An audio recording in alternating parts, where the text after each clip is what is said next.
back. Jiu-Jitsu 2000 here today.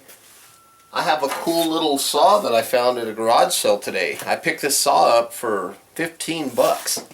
It's a Ryobi. It's a cordless 8.5 inch, I believe. Yeah, no, 8.25 inch compound miter saw. Cordless, okay? Ryobi. Now, I don't own any Ryobi batteries, and it didn't have a charger or batteries with it. And so I got the saw home, and I thought, man, you know, 15 bucks, that's very inexpensive. I wonder what's wrong with it. You know, but I used to work on power tools for a Makita warranty station years ago before I got on the railroad. And so I have some pretty good experience working on tools. So I thought, well, what could it be? You know, I'll take it home, drop the 15 bucks, and let's see what's going on with it. So I get it home, and I notice this. I'll show you this here in a minute. I'll explain what that is. And if you haven't picked up on that already, what that is inside the back where the battery goes, it's one of those terminals in there that broke off. I don't know if you can see that with the lighting, but you see towards the bottom here, you've got the one terminal. It's the top terminal that got broken off. So I thought, well, I can contact Ryobi and get the right parts to fix it, but then I'll have to buy a Ryobi charger, I'll have to buy a Ryobi battery, and since I don't have any of those, I thought, well, since I'm going to work on the saw anyway, I'm just going to convert it over, excuse me, to where it'll use Makita batteries, because I have a ton of Makita batteries and chargers.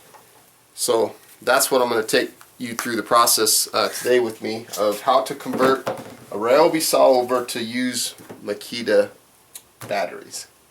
So stay with me, and I hope you enjoy the video. Okay, in my hand is an old item that we used to purchase from Makita. They used to call this a battery holder.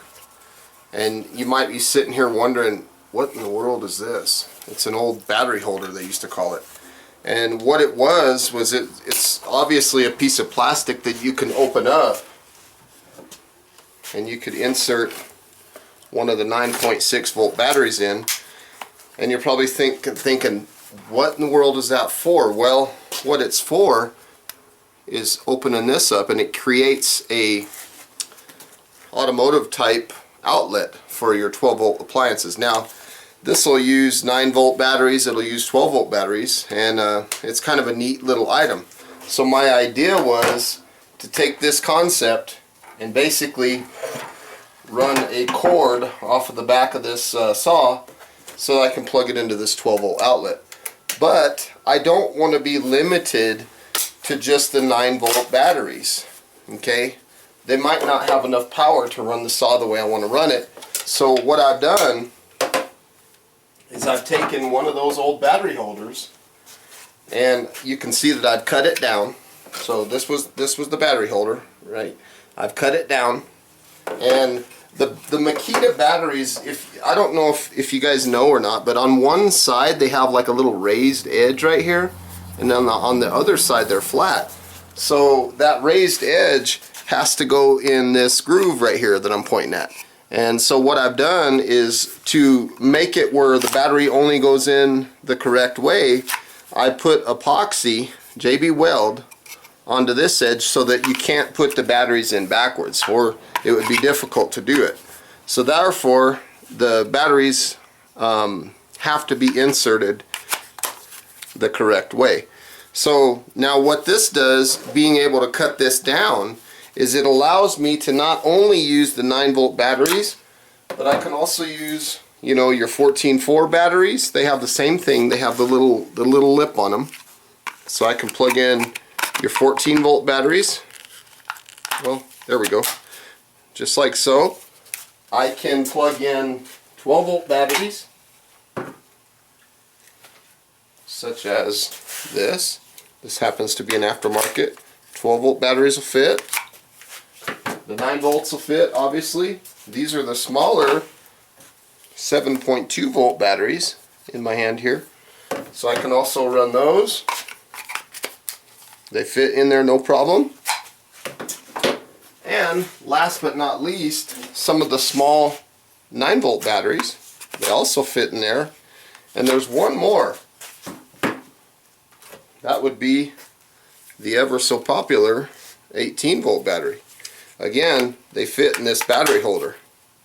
So now I have a wide range of batteries that I can use to power this saw. And all I have to do is put a small cord on it with a 12-volt type automotive plug that I can plug into here, and then I have all these different options to run this saw. Okay, now you might be wondering, what do you do? Let me move these out of the way.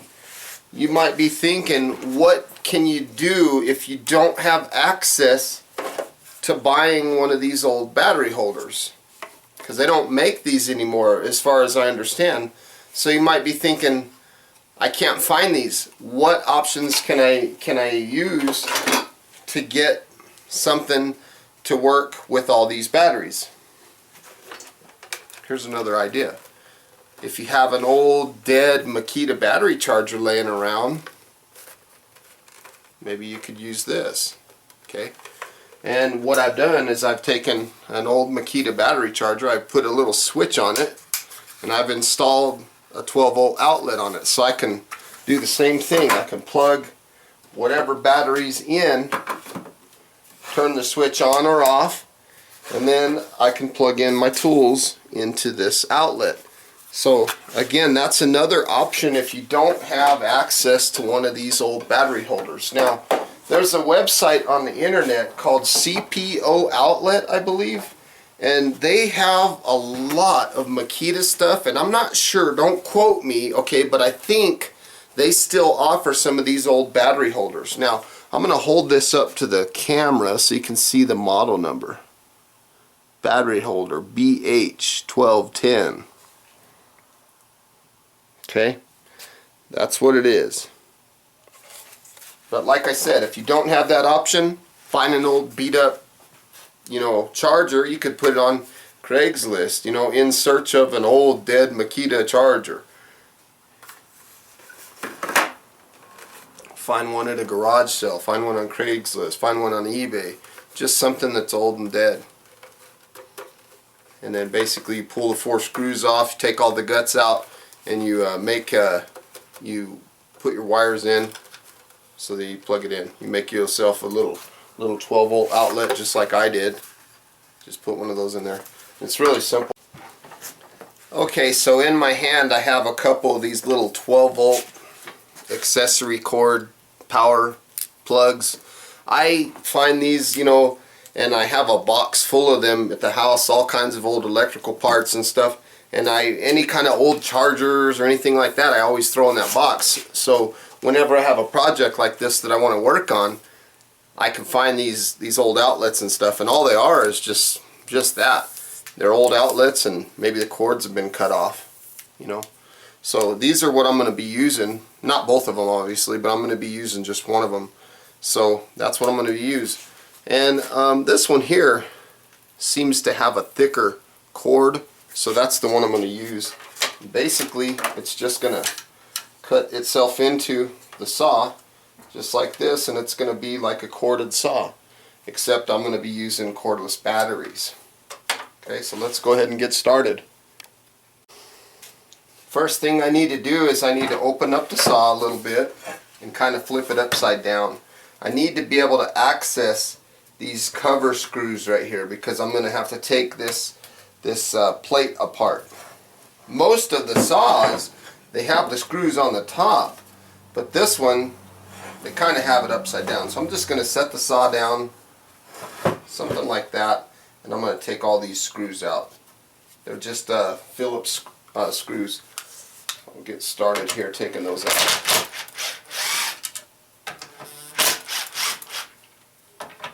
I might need a longer Phillips bit. I have a little pan here, and I'm just going to put all my screws in this pan. And what's important here is when you're taking these screws out, try to visually remember what screws were short and what screws were long, because there might be some longer screws and there might be some shorter screws. So as I pull them out, I'm just kind of checking the length of them.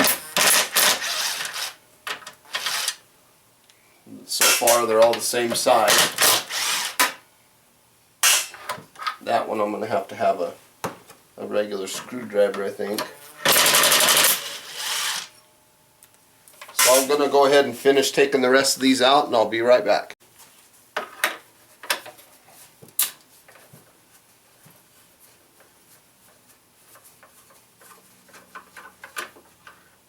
Kind of like the fact that this has a magnetic tip on it, because it'll pull those screws out. They're all the same size so far.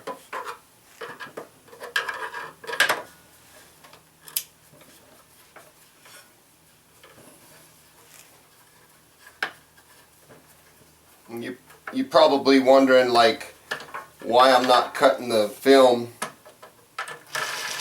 and coming back, you know. And well, of course, I'm not here to bore you, but I am a firm believer of showing the whole complete process when I make my videos.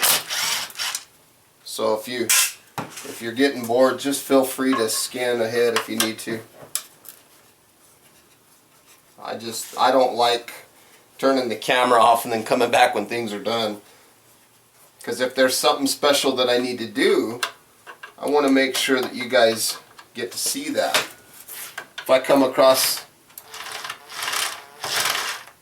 an obstacle of some sort, I want to make sure you guys see it. Now that one doesn't want to come out, so let's try a little bit of gravity. Well, it doesn't want to come out, but that'll be okay. I got the screw. Now these two need to come out also. Even though I'm not taking the motor housing off, I do need to take them off so that I can separate this shell, this handle. So obviously these screws are totally different, and it's apparent where they go. So now I should be able to split this housing. Let me get a flathead screwdriver. Nothing needs to be pried hard. Everything is very easy. When it comes to taking things like this apart, don't force anything.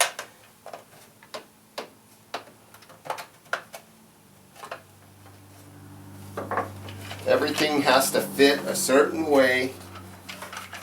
And if you're patient, things will come together or apart for you. Just got to be patient. You can't get in a rush. Can't get excited.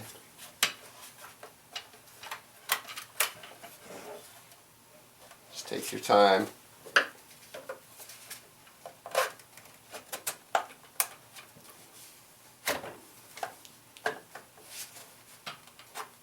Stick this Phillips in here. Go.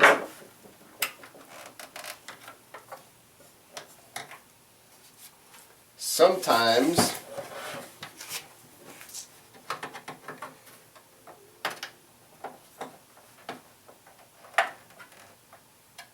you might need to get a nice little rubber mallet. Oh, I see what's going on.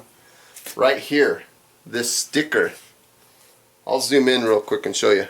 I've just figured out what the holdup is. Okay, this sticker is holding the two pieces together. See that? So I'm going to take a small utility knife and I'm going to cut that sticker.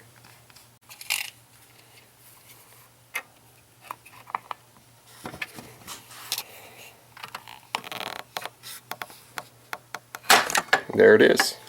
Very simple little cut. Everything came apart.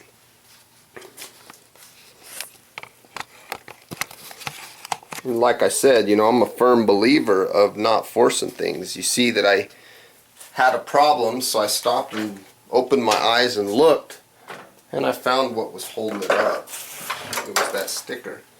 And now I just lost a spring and a little push button with the thumb. That's okay. So here's the housing. There's that one screw, and it's a standard screw. So now we have our saw. We need to pull this small assembly out. Let me see if I can zoom in a little bit. Let's get this camera a better angle here. Okay, right here where I'm pointing my finger, this is the area that we're going to need to attach the end of our wires to. Right here. We have a positive and we have a negative, and I'll explain that here in a second. But we need to pull this thing out. Okay, now we have a black and we have a red, and we have these two little terminals.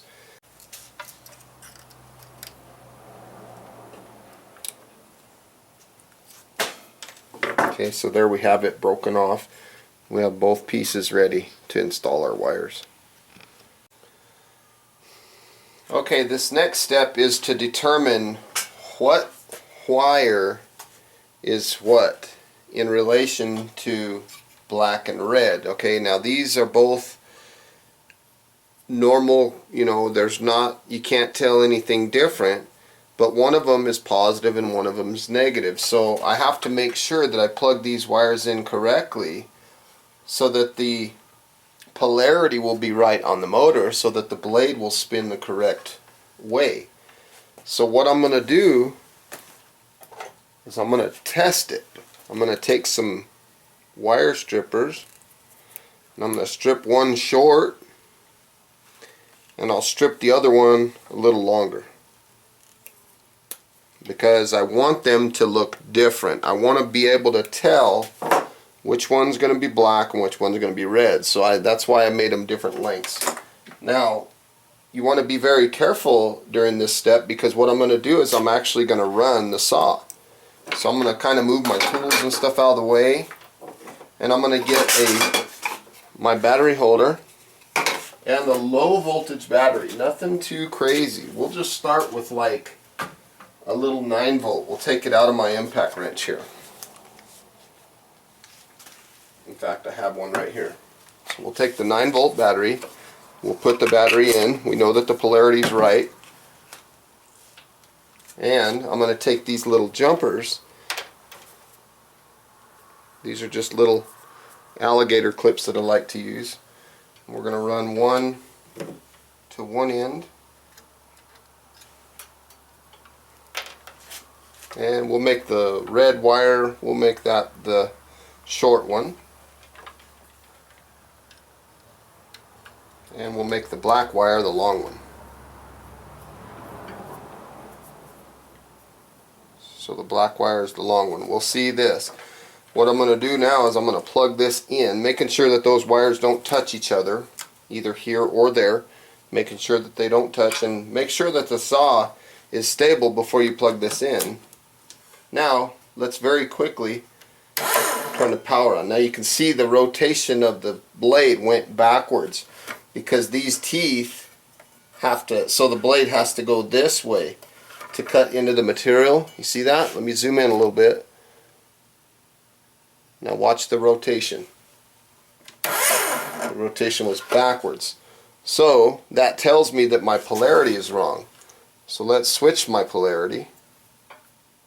We'll make the white wire the long one and the black wire the short one. So the short wire is going to be black. You see, it's connected to the black. The long wire is going to be white, which is connected to red. Let's check that. Now our polarity is correct. See this? I'm opening the guard so you can see the blade turning. So now we have the polarity figured out. So now we know, again, that the long wire is going to be our red and the short wire is going to be our black. So long is red, okay? Okay, so now that we've established that the long is red and the short is black, we can take our alligator clips and put them away. Long is red, short is black. I'm just going to twist these babies up. long is red, short is black. I gotta keep remembering that. I'm gonna take a small pair of diagonal cutters. Short is black, long is red. Okay, so let's do the long red and the short black, right? Before I put these wires and make these connections, I'm going to make a small overhand knot here with this wire. And what this overhand knot's going to do is it's going to sit in the case here so that if you pull on the wires a little bit, you're not going to pull the wires out and undo your connections. So again, long is red, short is black. So I'm going to be here. Long is red, short is black.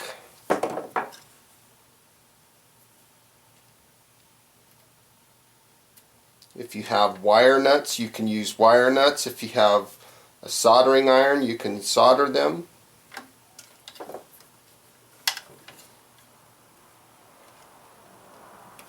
Short black one.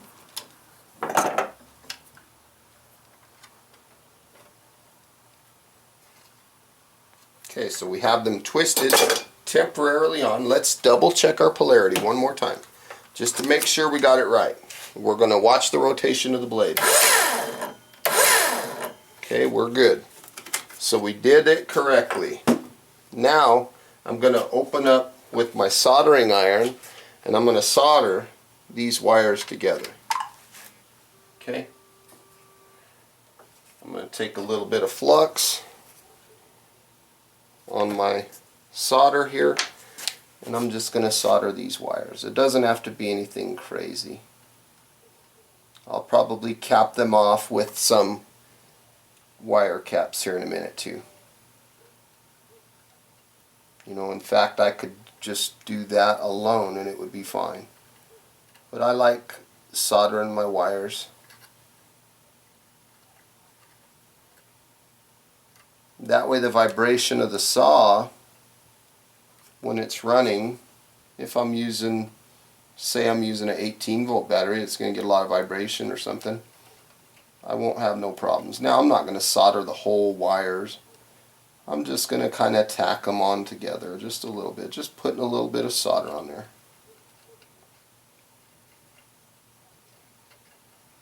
Nothing too crazy. A little more flux.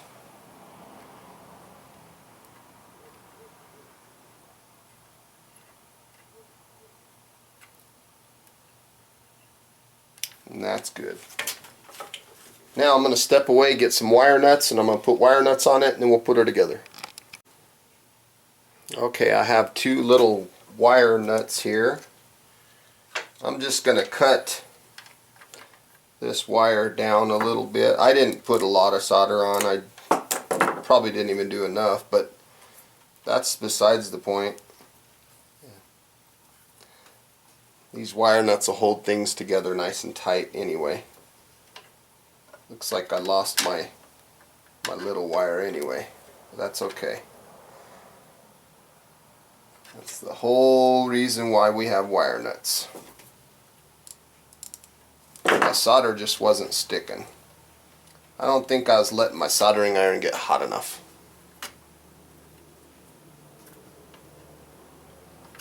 But that's okay. Now we have our little cord in place.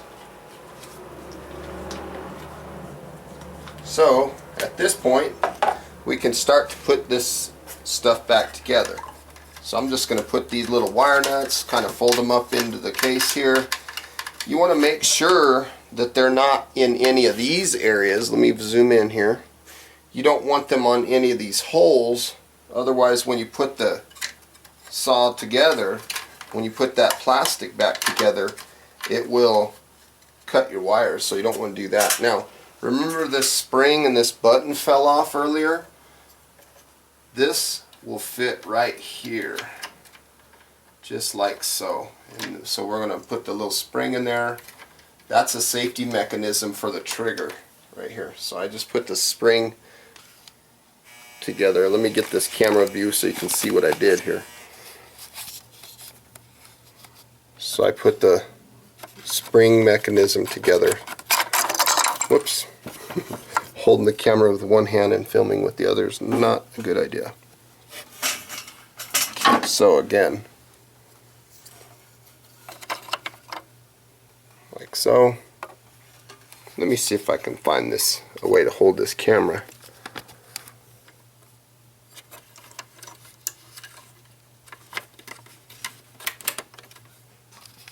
So that's what we need right there. We need this to activate the trigger, and we got that set. Now my wire nuts, they're out of the way. I want to make sure again that they're not touching these areas. And then there's my knot that I tied. That'll kind of hold things in place. Now all I have to do is put this cover back on and we're pretty much done. Okay, let's put this plastic back on. So I'm just going to push these wire nuts up. Just going to lay this plastic down. And let's go start with these two long screws first. Remember, those go into the motor housing.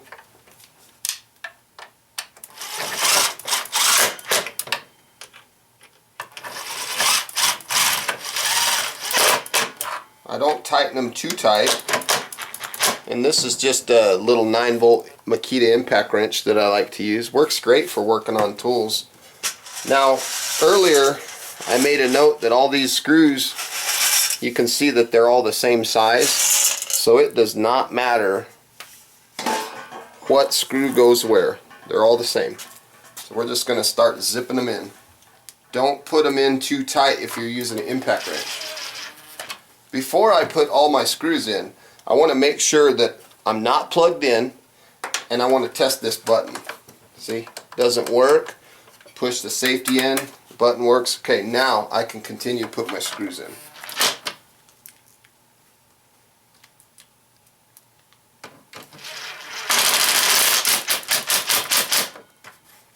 Okay.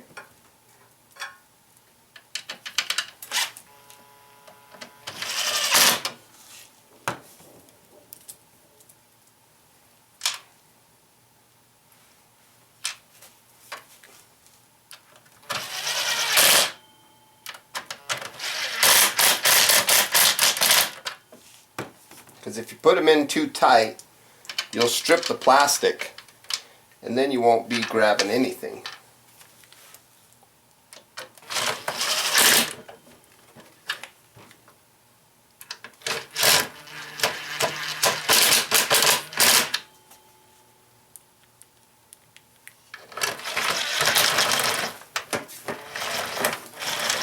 That one looks like I'm going to need to do by hand.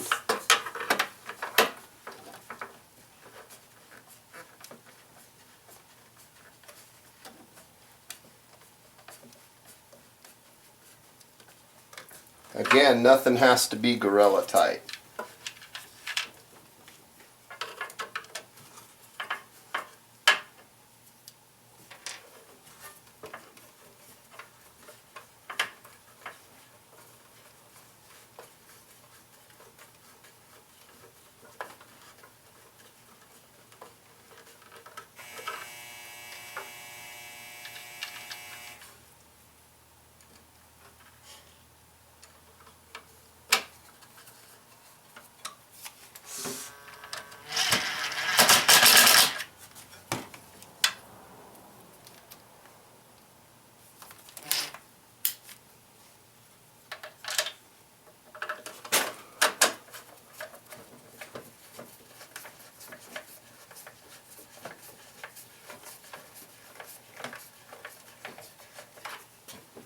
Okay,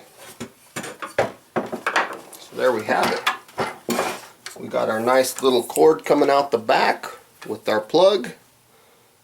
We can wrap it around the handle here when we're not using it. We're set. Now let me change my angle and we'll test this thing and see how it looks.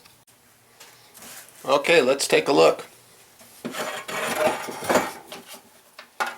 So I have my small cord, which could be plugged into my battery holder. It could also be plugged into an outlet on my car.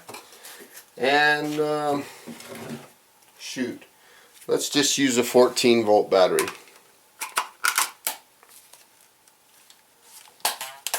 There we go. Got the battery plugged in. Let's plug our saw in. Unlock the saw. Make sure I got my hearing clip protection on. And some sort of safety glasses. Let's take a look.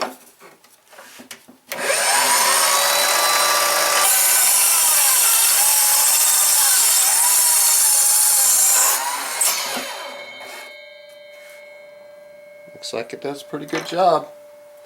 Let's try another battery. That was a 14 volt. Let's try a 12 volt.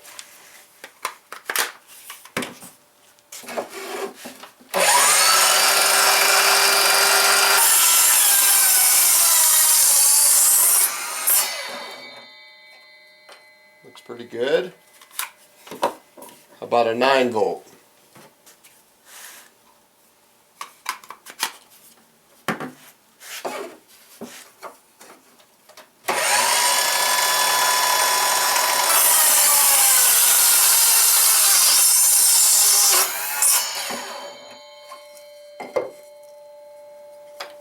Working pretty good. You want to try the little 7 volt? See if it'll even work. Let's try.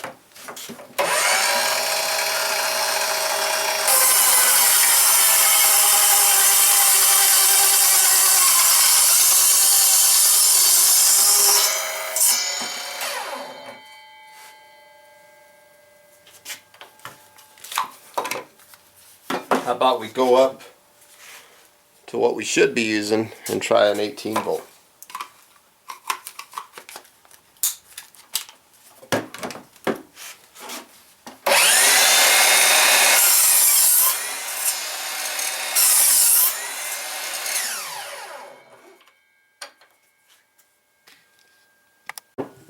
Okay, I've got the 18 volt battery in there, and I just have a small piece of firewood. Let's see.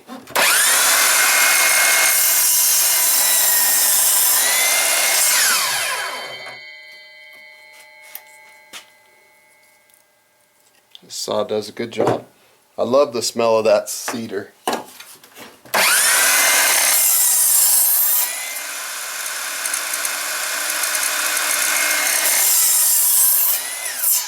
Now obviously